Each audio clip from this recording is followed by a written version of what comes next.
श्रीमन्महागणाधिपतये नमः। लक्ष्मीनारायणाभ्यां नमः। उमामहेश्वराभ्यां नमः। वाणीहिरण्यगर्भाभ्यां नमः। शचीपुरन्दराभ्यां नमः। मातापितृचरणकमलेभ्यो नमः। इष्टदेवताभ्यो नमः। कुलदेवताभ्यो नमः। ग्रामदेवताभ्यो नमः। स्थानदेवताभ्यो नमः।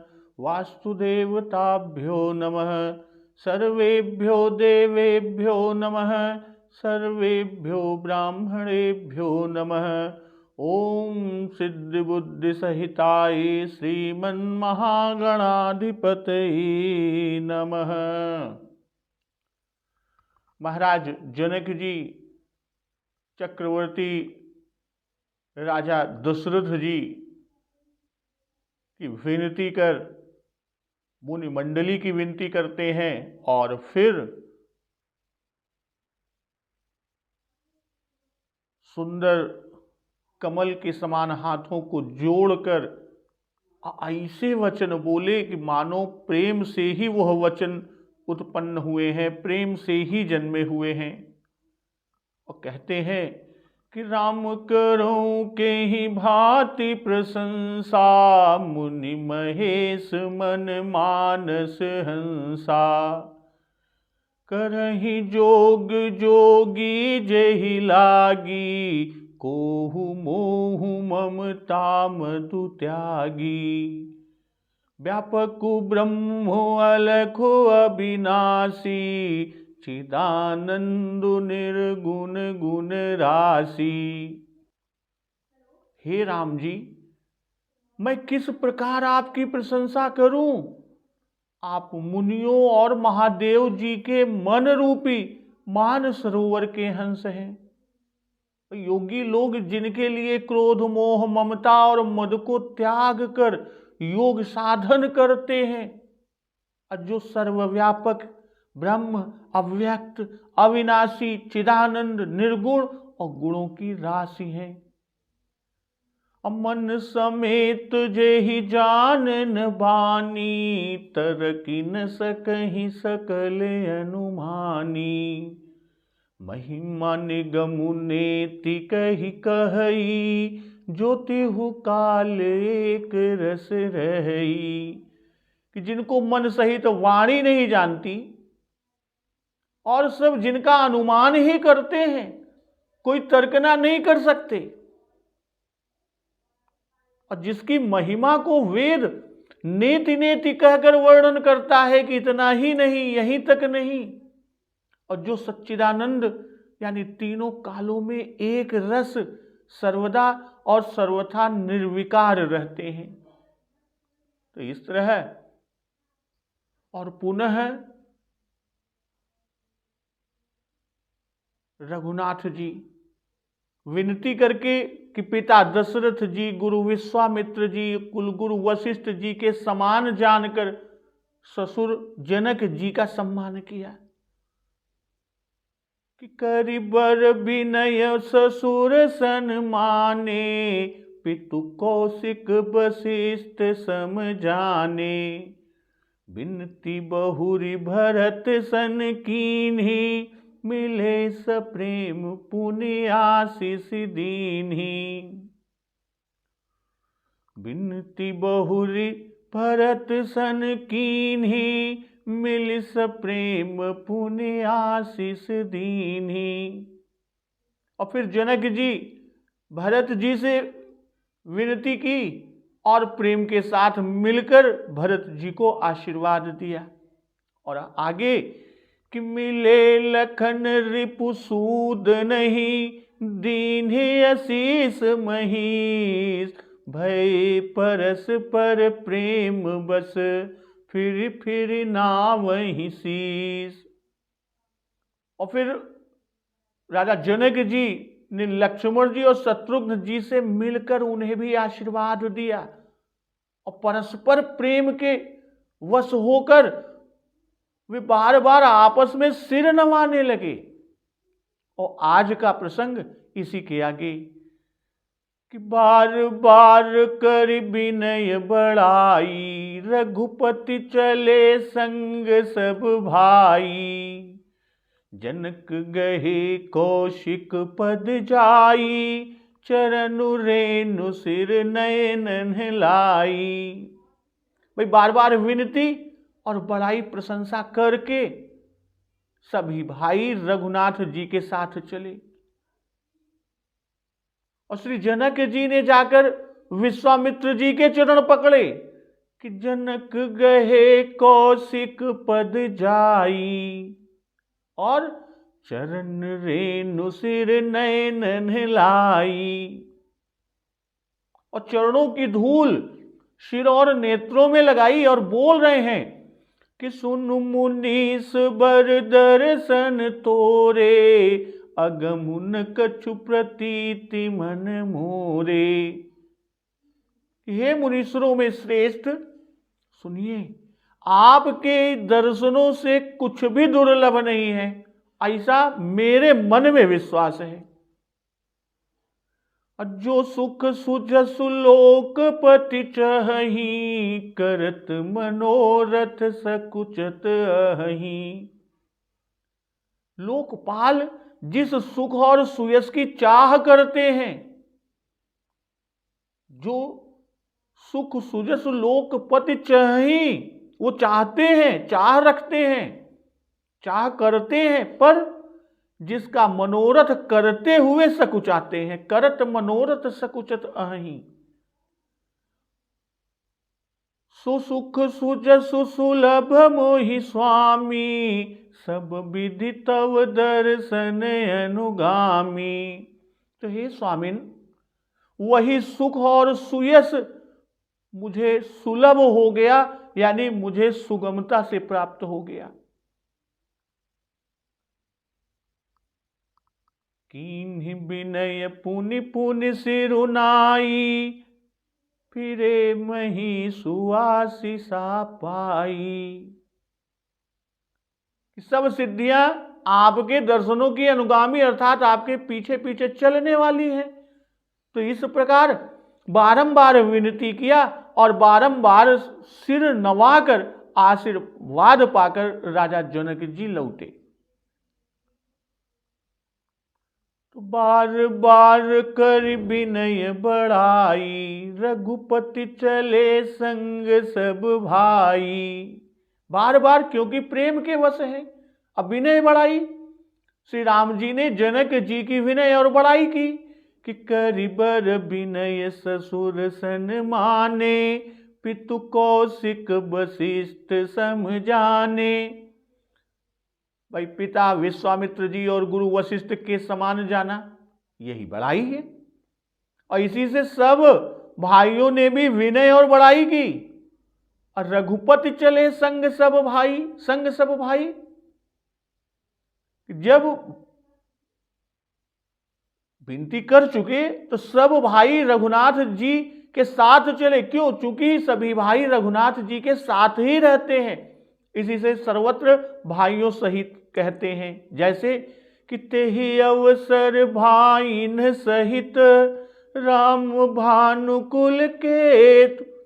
और एक जगह पर कि पाई शीस बहुरि सिरुनाई, भाइन सहित चले रघुराई। और जनक जी चारों भाइयों यानी चारों दामादों की विनती और आशीष देकर आगे बढ़ते हैं कि जनक गहे कौशिक पद जाई, चरण रेणु सिर नयन नहलाई। जनक जी का मुन मंडली को प्रणाम करना कि मुनि मंडली जनक सिरुनावा, आशीर्वाद सब ही सन पावा। तो यहां विश्वामित्र जी के चरणों की सबसे पृथक वंदना की, अलग से वंदना की। अर्थात विश्वामित्र मुनि मंडली में नहीं थे। विश्वामित्र जी कहां थे? विश्वामित्र जी प्रभु श्री राम जी के निकट ही थे। इसीलिए चारों भाइयों से मिलकर कौशिक जी यानी विश्वामित्र जी से मिले। और कैसे कि गहे कौशिक पद चरण पकड़ना, चरण पकड़ना जो है वो अत्यंत प्रेम को प्रदर्शित करता है, उसे दर्शाता है। और चरण रज का आंखों में लगाना भी अत्यंत प्रेम का ही स्वरूप है। सुन मुनीस बर दर्शन तोरे, अगमुन कछु प्रतीति मन मोरे। तो सुन मुनीस बर, भाई मुनियों से श्रेष्ठ मुनीस है, और आप तपस्या के कारण सब मुनीश्वरों से श्रेष्ठ हैं। कि मुनि मन अगम गाधि सुत करनी, मुदित वशिष्ठ विपुल विधि बरनी। और अगम उन कछु प्रतीति मन मोरे, कि मुझे आपके दर्शन का प्रत्यक्ष फल मिला। इसी से मुझे विश्वास है कि फल की प्राप्ति के बारे में कह रहे हैं कि फल की प्राप्ति, आगे कहते हैं कि जो सुख सुजसु सुलभ मोहि स्वामी, सब विधि तव दर्शन अनुगामी। तो विश्वामित्र जी के दर्शन का भारी फल, और इसी से विश्वामित्र जी को मुनीश्वर कहे। भाई जैसी मूर्ति है वैसा ही दर्शन का फल है। लोकपति चाहे से सुख और सुयस की बड़ाई को दिखा रहे हैं कि इतना भारी है कि जो सुख और सुयस से पूर्ण है वो भी इसका मनोरथ करते सकुचाते हैं। कहने का भाव यहां कि वह सुख कि ब्रह्म हमारे जामाता हो, अलभ्य है, इस प्रकार के सुख का मनोरथ भी इंद्र आदि देवता करते सकुचते हैं, और जो इतने बड़े ऐश्वर्यवान हैं वे भी अपने को इस सुख के योग्य नहीं समझते। तो वह सुख मुझे आपके द्वारा प्राप्त हुआ।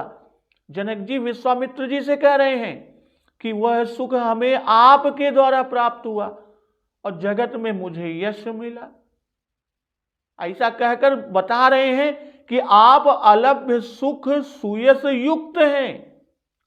सुख और सुयस की प्राप्ति जनक जी ने स्वयं कही है कि नयन विषय मोह कहूं भयऊ, सो समस्त सुख मूल, असबु लाभ जग जीव मह। तो सब ही भांति मोहि दीन ही बढ़ाई। सब विधि से आप, तो यहां कौशिक जी की कृपा से कृतकृत्य होना कहा। तो सो सुख सुजसु सुलभ मोहि स्वामी, सब विधि तव दर्शन अनुगामी। भाई लोकपालों को दुर्लभ था और मुझे सुलभ हो गया। भाई लोकपालों को बड़ा दुर्लभ था और मुझे सुलभ हो गया। दर्शन अनुगामी कैसे? आपके दर्शन पहले हुए तब प्रभु श्री राम जी का दर्शन हुआ। प्रभु मिले, प्रभु ने धनुष को तोड़ा, श्री राम का विवाह हुआ। यह सब सुख आपके दर्शन के बाद हुआ, आपके दर्शन से पीछे हुआ। तो आपके दर्शन के पश्चात सब सिद्धियां प्राप्त होती हैं। और कीन्हि विनय पुनि पुनि सिरुनाई, फिरे मही सुआशीषा पाई। भाई श्री जनक जी के यहां जो सुख हुआ उसके संपुट श्री विश्वामित्र जी हैं। इसी से सबके प्रारंभ में इनका मिलन और सबके अंत में इनकी विदा कहा। बाबा गोस्वामी तुलसीदास जी ने प्रारंभ में विश्वामित्र जी से मिलना और सबसे अंत में विश्वामित्र जी से विदा लिखा। तो इसके बीच में सब सुख है। इसी से सबके अंत में विश्वामित्र जी के चरणों में सिर नवाया। तो चली बरात निशान बजाई, मुदित छोट बड़ सब समुदाई।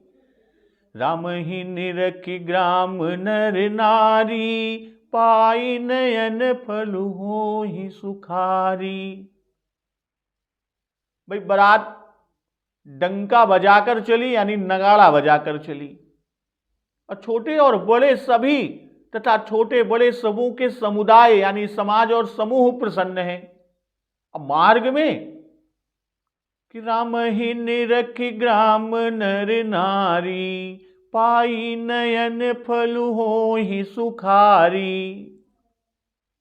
कि ग्राम के स्त्री पुरुष रास्ते में मार्ग में श्री राम जी को देखकर नेत्रों का फल पाकर सुखी हो रहे हैं। बीच बीच बरबास करी मग लोगन सुख देत, अवध समीप पुनीत दिन पहुंची आई जनेत। बीच बीच में श्रेष्ठ निवास स्थान, जो बारात आने के लिए विभिन्न पंडाल बनवाए हुए थे, रुकने के स्थान थे, वहां पर जल जलपान होता था। तो वहां उन स्थानों में निवास करके अब मार्ग के लोगों को सुख देती हुई बारात अवध समीप पुनीत दिन पहुंची आई जनेत।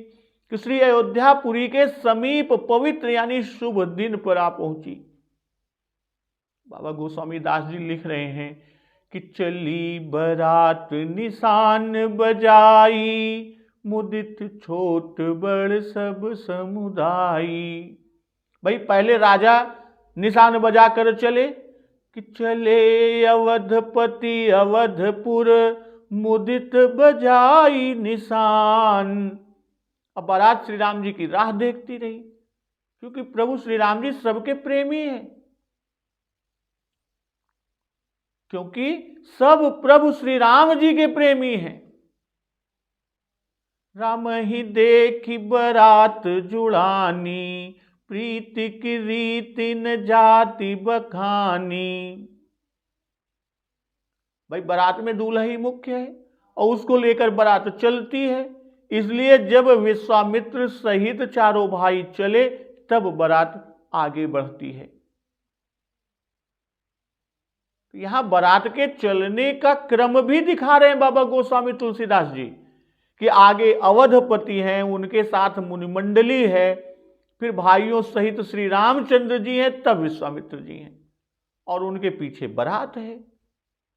इसी क्रम से जनक महाराज जी सबसे मिलते हुए लौटे। सब समुदाय में सब समाज, बाराती, हाथी घोड़े सेवक इत्यादि सभी समाज आ गए। अब मुदित छोट बड़ सब समुदाय, कि बड़ों के समूह, छोटों के समूह अर्थात घोड़ों, हाथियों, रथों के समूह, ब्राह्मणों के समूह, मागध सूत बंदियों के समूह, कहारों के समूह, सेवकों आदि सबसे मिले। वह क्रम राम ही निरखि ग्राम नर नारी, पाई नयन फल होहि सुखारी। पहले दशरथ जी महाराज की सवारी निकली, तब श्री राम जी की, और श्री राम जी के पीछे बारात चली जनकपुर से अयोध्या के लिए, और श्री राम जी बारात से आगे हैं, इसी से सबको दर्शन हो रहे हैं। अगर प्रभु श्री राम जी बारात के बीच में होते तो सब ग्रामवासियों को दर्शन कहां से हो पाता, अर्थात दर्शन ना होता।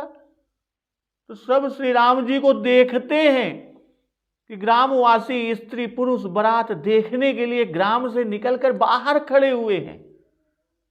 जैसा कि वनवास के समय जब प्रभु चले थे तो वहां पर वर्णन किया है कि सीता लखन सहित रघुराई, गांव निकट जब निक सही जाई। सुन सब बाल वृद्ध नर नारी, चलहि तुरत गृह काजु बिसारी। राम लखन सिय रूप निहारी, पाई नयन फलु होहि सुखारी।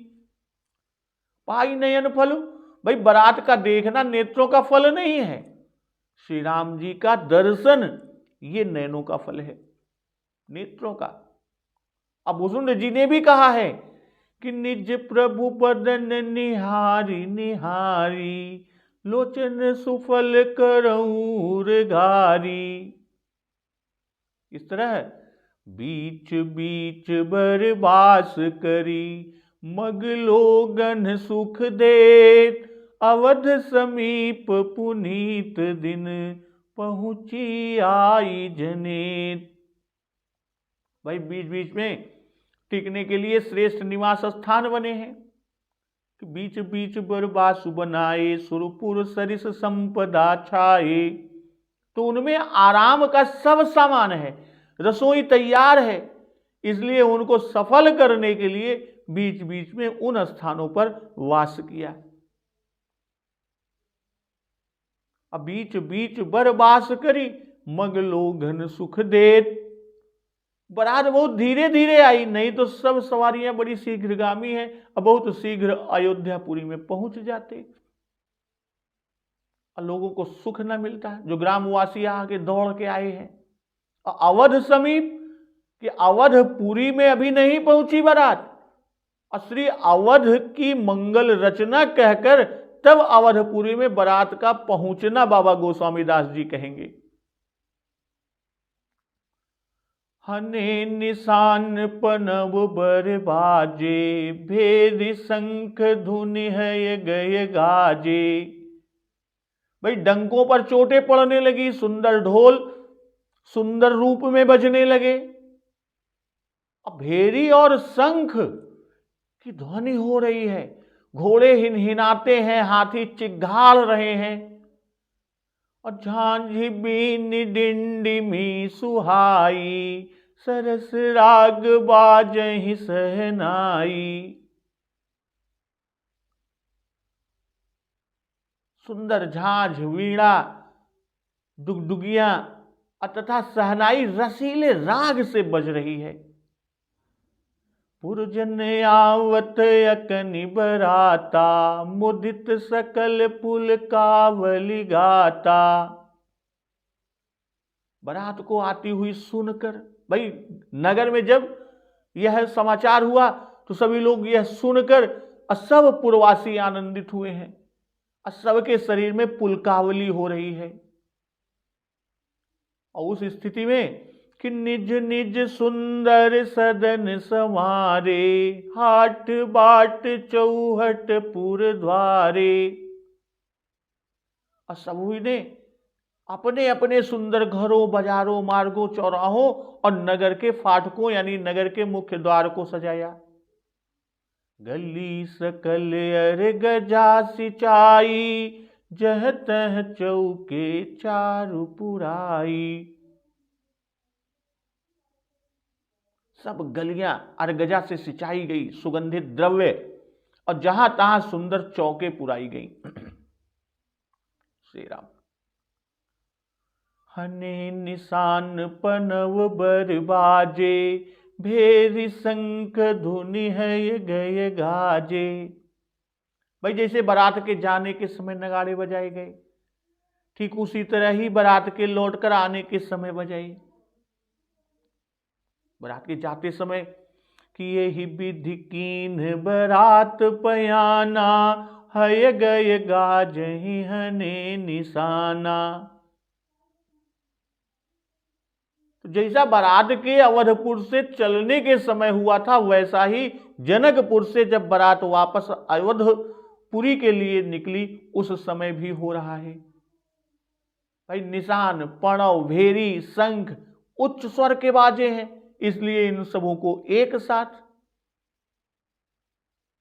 और मध्यम स्वर के सब बाजों को इकट्ठे दूसरी जगह कि झांझी बिरव डिंडिमी सुहाई, सरस राग बाजहि सहनाई।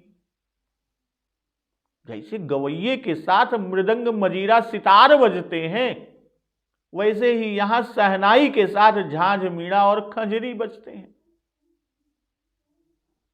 जैसे सरस राग से सहनाई बजती है, वैसे ही सुंदर झांझ, वीणा और खंजरी बजती है। सरस राग बाजहि, कि सहनाई गाने के स्थान पर है और झांझ वीणा डिंडमी गान के साथ के बाजे हैं। पुरजन आवत अकनि बराता, उदित सकल पुल कावली गाता। भाई पहले जो कहे कि हने निशान पनव बर बाजे, भेरी शंख धुनि है गए गाजे, तो वही कोलाहल की ध्वनि शब्द को सुनकर बारात का आगमन जाना। कौन? अवधपुरी वाले। अब मुदित सकल से भीतर के आनंद को बाबा जी ने कहा, अब पुलकावली गाता से बाहर का। तो इस तरह भीतर और बाहर दोनों आनंद ही आनंद। तो निज निज सुंदर सदन संवारे, हाट बाट चौहट पुर द्वारे। निज निज कि पहले ही अपना अपना घर सजाया, तब हाट बाट चौहट और पुर द्वार को सब लोगों ने मिलकर संवारा, उसे सजाया। भाई घर अपने अपने हैं, इससे सदन के साथ निज निज और हाट बाट सब राजा के हैं। सुंदर सदन संवारे कि सबके घर तो पहले से ही स्वयं में ही सुंदर हैं, तो उनमें सजावट मात्र अर्थात मंगल रचना करते हैं कि यद्यपि अवध सदैव सुहावनी, रामपुरी मंगलमय पावनी।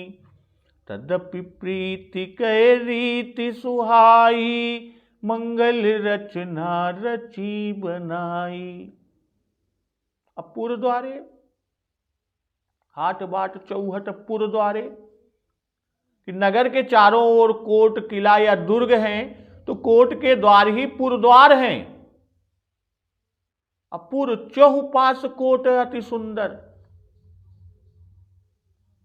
पुर द्वार पुर के बाहर के फाटक हैं, जिनसे पुर के भीतर प्रवेश करते हैं। और गली सकल गजा सिंचाई, जह तह चौके चारु पुराई। सकल भाई राजमार्ग और घर की जो गलियां गई हैं वे ही नहीं सिंचाई गई, केवल वही गलियां नहीं जो बारात के आने वाले मार्ग की हैं कि जहां से बारात आने वाली है, आने को है, बल्कि समस्त गलियां। कब? कैसे? सुगंधित द्रव्य युक्त जल से गलियों को सींचा जाता है। और जह तह चौके कि घर घर आंगन गली बाजार सभी जगह चौके पूरी गई। और चारू कि चौके मणियों से पूरी गई हैं और बड़ी विचित्रता के साथ पूरी गई हैं। तो बना बाजारुन जाई बखाना, तोरण के तु पताक बिताना। सफल पूग फल कदली रसाला, रोपे बकुल कदम्ब तमाला। भाई बंधनवारों, ध्वजा पताकों, वितानों से बाजार ऐसा सजा कि उसका वर्णन ही नहीं किया जा सकता। और फल सहित सुपारी, केला, आम तथा मौलश्री, कदम्ब और तमाल के वृक्ष लगाए गए हैं। अलगे सुभग तरु पर सत धरनी, मणिमय आल बाल कल करनी।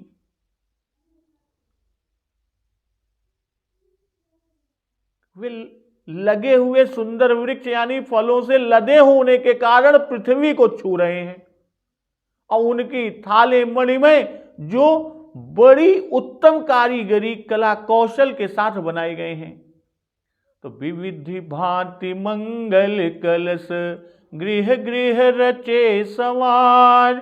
सुर ब्रह्मादि सिहाहि सब, रघुबर पुरी निहारी। अनेक प्रकार के मंगल और मंगल कलश घर घर पर सजाकर रचे गए हैं। ब्रह्मा आदि देवता रघुनाथ जी की सुंदर श्रेष्ठ पुरी को देख कर सिहा रहे हैं। तो बना बाजारू कि बाजार की शोभा सबसे अधिक, क्योंकि बाजार बड़े भारी विस्तार से हैं। बंधनवार, पताका, ध्वजा, वितान आदि सबकी शोभा इकट्ठे दिख पड़ती है। चारों ओर बंदरवार है, चारों ओर बंधनवार है, ध्वजा के नीचे पताका है और पताका के नीचे वितान है। तोरण केतु पताक विताना कि इनसे पुरभर छाया हुआ है। ध्वज पताक पट चामर चारू, छावा परम विचित्र बजारू। वितान अर्थात चंदोवा ताने गए हैं। असफल पूग फल कदली रसाला। भाई पूर्ववासियों ने सफल वृक्ष इस निमित्त लगाए कि चारों भाई बंधुओं सहित घर आकर इसी प्रकार फूले फले। इससे उन्होंने अपने हृदय के भाव को प्रदर्शित किया, भाव को दिखाया। हम सब शुभ कामना के साथ आपका स्वागत करते हैं। भाई बड़े बड़े पेड़ फूल फल सहित इस प्रकार तुरंत के तुरंत तो लगा नहीं सकते, पर यहां प्रभु श्री राम जी के प्रताप से धनी परसत लग गए। यानी सुपारी केला आम ये फल वाले वृक्ष हैं, इसी से इनको एक साथ कहे। और मौल श्री कदम तमाल ये फूल के वृक्ष, इनको एक साथ अलग करके और लगे कि ज्यों ही वे थालों में लगाए गए त्यों ही जम गए और मानो यही उगे थे और दूसरे स्थान से उखाड़ कर नहीं लगाए गए। सुभग अर्थात फले फूले पल्लवित और सुभग तरु कि सब वृक्ष सुंदर हैं। क्योंकि सुभग जो है वो सुधन भग, सुंदर ऐश्वर्य से युक्त।